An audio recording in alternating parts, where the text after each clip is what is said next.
James Connolly fell into a ready-made grave. Though the black flag was hoisted, the cruel deed was over. Gone was the man who loved Ireland so well. Oh, my cousins. How are you feeling today? Oh, pride as punch. I see this one here. Excuse me. How are you doing? Feel very honoured Oh, to there be you walking go. today on the night 16 rising. You can't beat that there. Where do we go? Alright, boys. God's curse on you, England. Sorry, You cruel-hearted monster. Your deeds, they would shame all the devils in hell. There are no flowers blooming, but the shamrock is growing on the grave of James Connolly, the Irish were bell. The four courts at Dublin, the English bombarded the spirit of freedom. They tried hard to quell, but above all the din rose the cry of surrender. 'Twas the voice of James Connolly, the Irish were bell.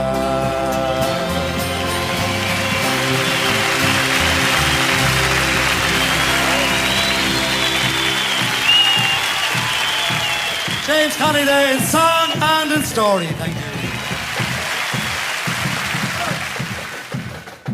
Monday 24th, 1916. A small band of rebels, including poets and teachers, actors and workers, gathers in Dublin intent on establishing an independent Irish Republic and bringing about an end to 700 years of British rule.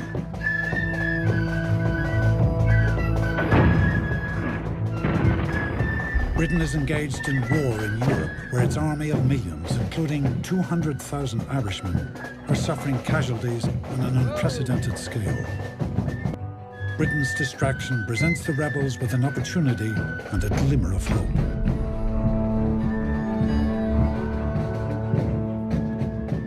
But the rising is compromised by chaos from the start. 3 days earlier, on Friday, April 21st, Britain's Royal Navy intercepts 20,000 weapons being smuggled into Ireland from Germany for the rebellion. Convinced that without these weapons the rising is doomed, Chief of Staff of the Irish Volunteers, Owen MacNeill, countermands the mobilization order issued by rebel leader Pádraig Pearse. The countermanding order causes utter confusion. More than half of the rebels stay at home. On the line, on the line.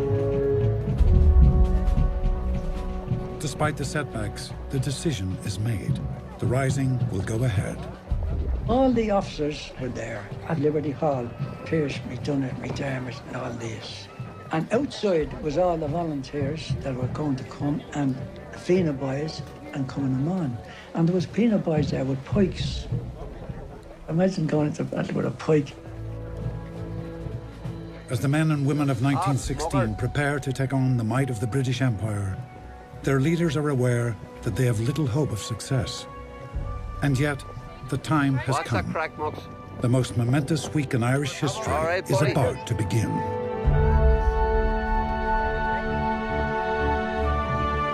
What up, buddy? How you doing, cousin? Betty, how are you feeling today? I'm just feeling so proud today. Hasn't it a great Very turnout? emotional and proud day. They're Great from day. America, Australia, from all around the places From today, Betty. everywhere. Thank you for the short interview. Even from Craig. Hey, Craig, Public holiday. Chantal and everything. Others, among them government officials and British Army officers, have already left the city for the races at Ferryhouse in County Meath. Gathered at Dublin's Liberty Hall, the rebel leaders have no way of knowing how many men and How's the women boys will doing join today? them. The countermanding good. order has caused so much confusion around the country that the rising will be confined mostly to Dublin. Around the city, Dispatch riders cycle furiously have from any right in Ireland, even in the presence of one generation of Irish men. A reasonable minority willing to die to affirm that truth makes that government guilty of an usurpation and a crime against human progress. You may attack us, you may imprison us, you may even kill us, but from our prison cells and from our graves, we will evoke a spirit that will thwart you.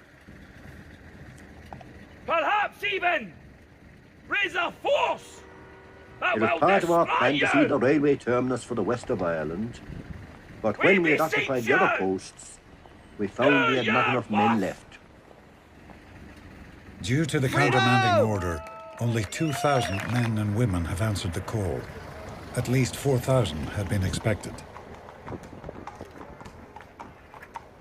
Divided into battalions, the rebels set out for designated locations around the city, where they will occupy buildings and establish garrisons. What's a crack? The poet Hodrick Pierce and the socialist leader James Connolly lead 200 men and women out of Liberty Hall, headed for the GPO, Dublin's General Post Office on O'Connell Street. Real cousin Declan with his Irish dance. The citizens of Dublin aren't particularly alarmed. They don't see insurrection here. They just see the volunteers doing what they've done for the last number of weeks, which is drilling, marching, parading.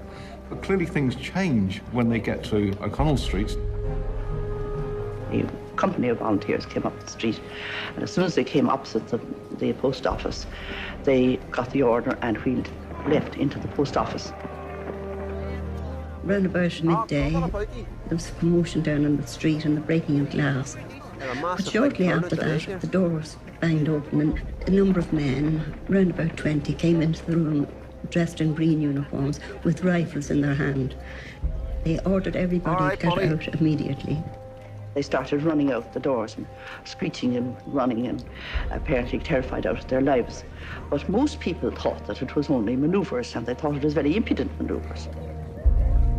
Now cleared of staff and customers, the GPO becomes the headquarters of the rebellion, with Pierce as acting president and Connolly as commander-in-chief of military operations.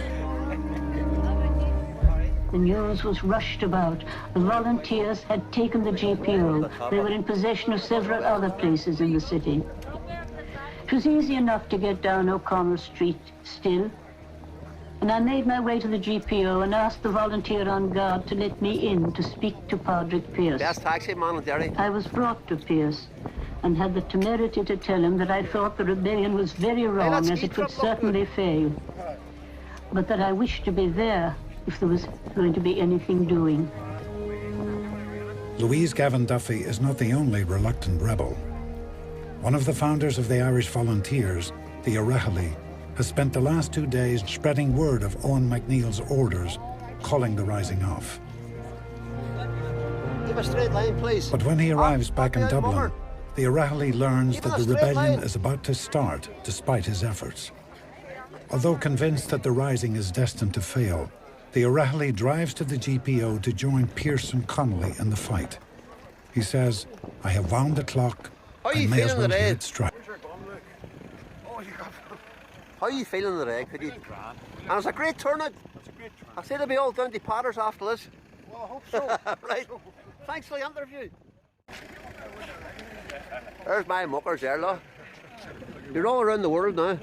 Well, sir, what do you think of the turnout here today? And I've seen the people gathering around, looking at it, an excited talk going on. The proclamation of the Irish Republic has been written by Pierce with input from Connolly, MacDonagh and Clark during the weeks leading up to the rising. 1,000 copies have been printed, many posted on walls across the city during the night.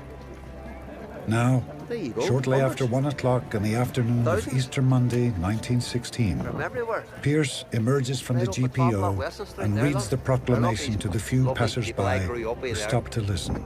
My old neighbour. To most people's accounts, a small crowd, a slightly bewildered crowd, Who is this man? What's this uniform? What's he reading? Irish men and Irish women, in the name of God and of the dead generations from which she receives her old tradition of nationhood, Ireland, through us, summons her children to her flag and strikes for her freedom. Hey, look. Oh, John and Whitey. The last two, they must have been. That's you video boys. That's you. Have you anything to say today? And we do. Go away of yourself. Good to see Joseph, and by the way, he should be here with me and Jana today, but listen. Let's go to America. All the best in Canada. But there you go. Can't beat that. See, Religious and civil liberty, equal rights and equal opportunities to all its citizens.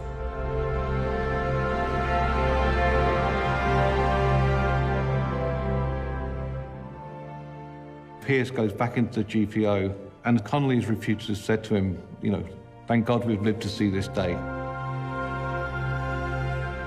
There's no question to Connolly and Pearce, after the shenanigans of the previous few days, that they were damn glad to reach the day that they were actually there. At long last, the curtain is opening, we're on stage. Joining Connolly and Pearce in the GPO are other leaders and signatories of the proclamation.